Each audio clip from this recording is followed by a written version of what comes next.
back here on the Cover 3 podcast. Our thanks to the incredible graphics and animations team for our big game breakdown intro right there, getting you set for our look at some of the biggest matchups, what we're looking for, keys to the game, storylines, X factors, and more. Let's start with Tennessee's trip to Gainesville, where, yes, Florida has had a large advantage in the swamp over the course of this series. But this is not the regular Florida team. Not what we've seen through its single game against FBS competition, albeit that was against Utah in Salt Lake City. Not an easy place for anyone to go and win. So they light up McNeese State. They get the good feels back. Okay. Now they're got a chance to really turn this thing around. All the negativity from coming out of that first Thursday night loss, all of the doom and gloom about the Billy Napier era, you can reverse a lot of it if you can take down the Vols here on Saturday in the swamp. Danny, what are some of the sort of matchup angles or storylines? Like if you want to go big picture with this, we can go nitty gritty or big picture. Going to try to hit them both here before we move on. I had for this game the Florida offensive line versus Tennessee's front seven. Tennessee's been getting after it. Number one in the country in sacks, up there in tackles for loss too. I think they're second with 25 against Florida's offensive line. They have to protect Graham Mertz, who I think has done a pretty nice job. I mean, he's completing 74% of his passes. He's got some mobility too. I think this is where Napier actually does a pretty good job. I think he'll have him getting the ball out of his hands. So I think that's one of the huge ones. And then the other thing is Tennessee's been running the ball a little bit more efficiently than they have. And I think for the Gator defense, they have 0 takeaways. So they got to somehow create a way to, figure out a way to slow down Tennessee's offense. And I would say it starts with slowing down the run. I still like Joe Milton. Clearly, like he hasn't started off to be, Hendon Hooker, just, there's no drop off, a little bit of a rusty start in the last game. But I think you try to figure out what he is if you're the Florida defense. This is by far the toughest environment Milton has ever started the game in, right? Because he started at Michigan, but that was the COVID year, so there were no fans in the stands in Big Ten games. He played like 4 or 5 snaps, I think, at Ohio State in like 2018-ish in a blowout. It'll be interesting to see how he handles it, right? He has not operated the offense smoothly so far. It doesn't mean he can't or that it won't be effective. And maybe you get the game where he has all the misses and it happened to be against Austin Peay. But it doesn't look like it looked with Hooker because I don't think he processes as quickly as Hooker does, and he's just not as accurate, right? Like Hooker would always take what was there, it felt like, and just kept the thing moving. I'm very curious to see how Florida plays this because Florida on the defensive interior, I feel like is pretty damn good and they're big. I think Florida is not twitchy at all from a pass rush perspective. Like they don't have like good, quick edge pass rushers on this team so far. And I got some young guys. We'll see how they develop. But coordinator Austin Armstrong led the country last year in blitz rate when he was at Southern Miss. But Tennessee is kind of a tough team to blitz a lot because you're coming from such width. We talked about this on the breakout video on our YouTube channel if you want to go watch. And they like to do a lot of corner blitzing and whatnot there in Gainesville. Can you do that against this offense really well? I don't know. So I'm really curious to see how they play it. The other option is to go back to my catchphrase. They could play red zone roulette. How well can Tennessee run the football in the swamp?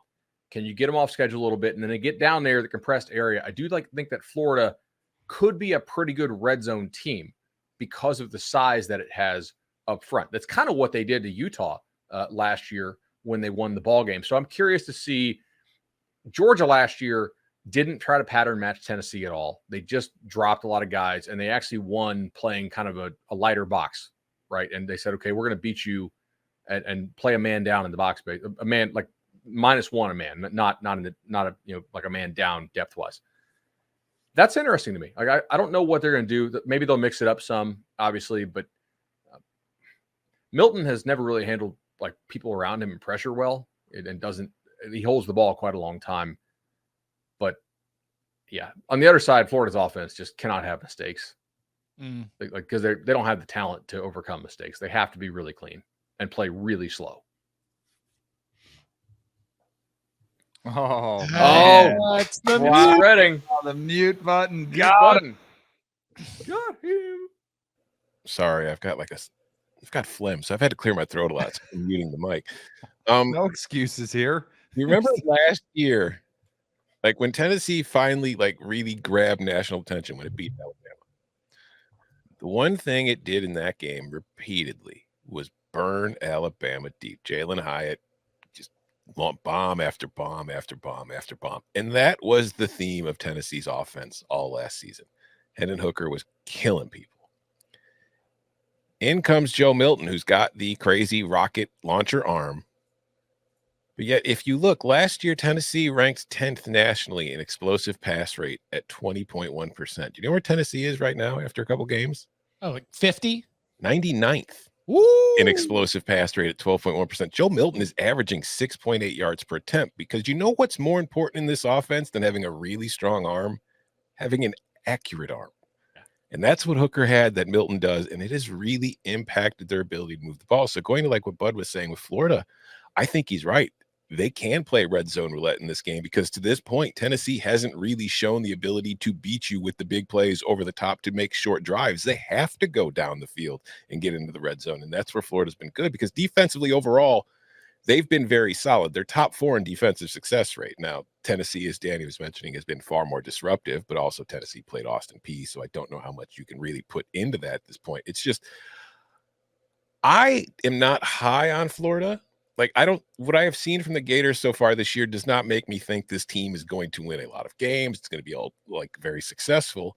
But I have some concerns about Tennessee in that I just don't think the Vols will be able to pull away in this game. And when that's the case, like, I don't think Florida can keep up on the scoreboard over 60 minutes, but I don't think Tennessee can pull away, that means we're just one Joe Milton mistake. If he holds on to the ball a little too long or he misses receiver by a little too much, could really determine the outcome of this game. So if I'm Tennessee, I'm a little nervous going into this one. I think that they're much more vulnerable than you would have anticipated even, a couple weeks ago. So do you dare him to beat you deep and try to play more aggressive, or do you just kind of give him the short stuff?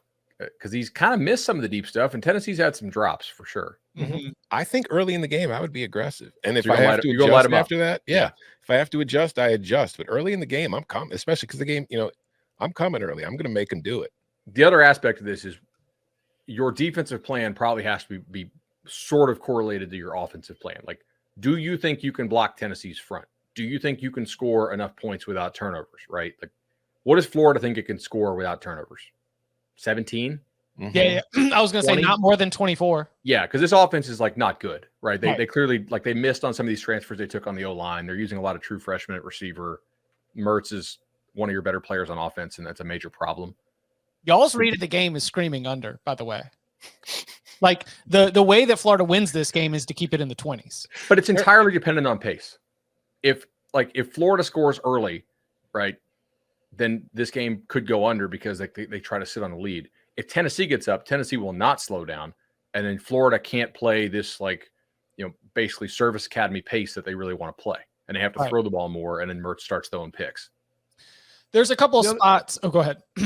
I was just going to say, too, like when you're talking about accuracy as well, like you could complete 64% of your passes, and it seems like that's pretty accurate. But like it's the finer, like the really accurate guys, they're completing those passes and they're keeping you on the run. They're keeping you on a deep post where you catch it in stride and you score. Or if it's a crossing route, you keep him running. He runs away from the defense as opposed to, it's behind me. And then all of a sudden you have to slow down and you're tackled for a 4-yard gain as opposed to, running it across and up the field. That's the area I want to see too, like where Milton kind of, and that's where I think in these quarterback driven systems, that's where you excel. And that's what you want is when your quarterback is just really accurate with the football. The other thing too, you mentioned the Hooker game versus Alabama. There were times under duress when he took big shots and he just, stared right down the barrel of the gun and made big plays. That's something we don't know, Milton hasn't done yet. Yeah. Well, I think we do know that he has struggled with people around him in his career. Like he does not navigate the pocket very well compared to what Hooker did. There are a lot of spots on the schedule where, only 2 games of sample size. If this is a bigger game, and a lot of the teams we're talking about here in big game breakdown are, this is a bigger game than what they had last week. Tennessee is an example of that. It is easy to be able to say, well, yeah, of course they were thinking ahead to Florida. How much of Tennessee's, bumps in that Austin Peay game would you give the grace of, yeah, well, sandwich spot between the UVA opener and Florida, even though UVA being what it is, it's like, this is definitely the spot that you would have overlooked. Are you expecting a significantly improved performance almost across the board from the Vols, or is that something, or is there something from that matchup that is signaling like real lasting alarm bells for you? Did Cade Mays play in that game? Jordan, I watched it, but I wasn't paying attention to who was playing center. Is Mays back for them? He did not. No. Or not Cade Mays, Cooper Mays, excuse me. The center. Cade plays for the Panthers, but yeah, he did not. I think you're totally on something, because remember when we talked about Texas versus Rice? Mm-hmm. I mean, it's similar. It's just kind of normal. I think you game plan differently. Your players aren't as up emotionally, and you're holding some things back, even that you have in your back pocket, because you want to save it for the bigger opponent. So yeah, I think that's a worthy. Florida seemed to dump it all out because they needed to create some positivity. It's like, we have got to flip these vibes around right now. We're setting records right here today in Gainesville. Yes. All right, so we think Cooper will be back according to Jordan. So here's what's gone well, because the Milton criticisms are accurate, but they're running the ball pretty well. Milton's not, right? There you go. Let me see if I can give it to you. There you go.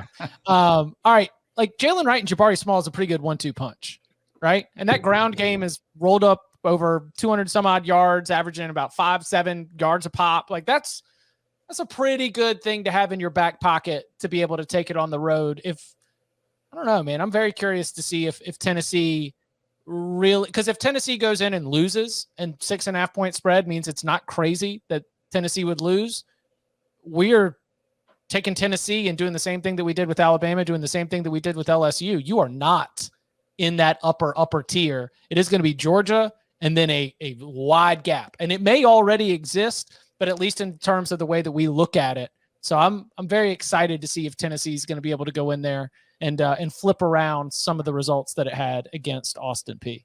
Oh, if Florida wins, it's going to be Georgia and like 13 SEC flag waivers in that league.